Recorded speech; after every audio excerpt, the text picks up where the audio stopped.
So just before we get into this, welcome to the Haystack channel. What we're going to be reviewing today is the UGREEN 140 watt single port charging. And before we really get into this, huge shout out to UGREEN for sending it to me, is I don't know what you're charging at 140 watts. And if this can actually do that power delivery at 140 watts, whatever you're charging, even a laptop at those speeds and that amount of power, I think it's overkill, but people love it. And of course, people love this down here. And I just, again, going over this before we get into it, is whenever you see this, just take off 20%, right? Because whatever they use for that little bit of extra capacity to say this has that, it's to protect it. Will you get the advertised 25,000, 20,000, whatever it is listed on a power banks? I've done multiple reviews, and we're going to do this one just on the same.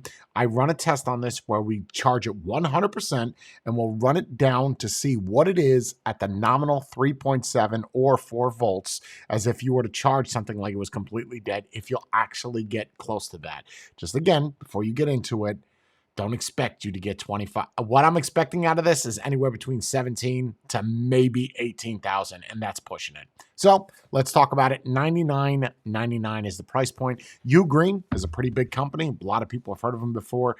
They're honestly, a lot of their products are better than Anchor. Just putting it out there. I know people love that name, but UGREEN is solid, man, and they make a lot of different things. USB cables, power banks, network attack storage word. Jesus, I got the Biden's network attached storage. So inside of the box, we get a little travel pouch for it. Some user manuals. Nobody cares about any of that. USB-C. Now I'm hoping that this USB-C that's provided can actually do that 140 watts. So we're not going to be testing out my favorite USB charger. We're going to be using this guy. So let's open it up. I love power banks.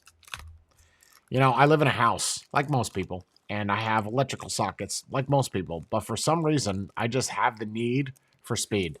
I just like to charge everything with power banks and then recharge the power banks. I'm that weirdo. Okay, this has definitely got some weight to it. Wow. It feels pretty good too. On the bottom, you got that rubber grippy stuff. So you don't have to worry about that slipping and sliding. 140 watts. Extremely basic just to look at it.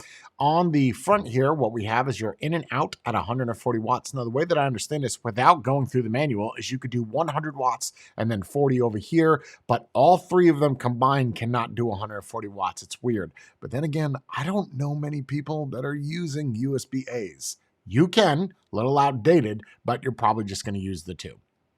All right, so let's turn it on. And that's at 29%. So we're just going to fill that up and we're going to bring it back.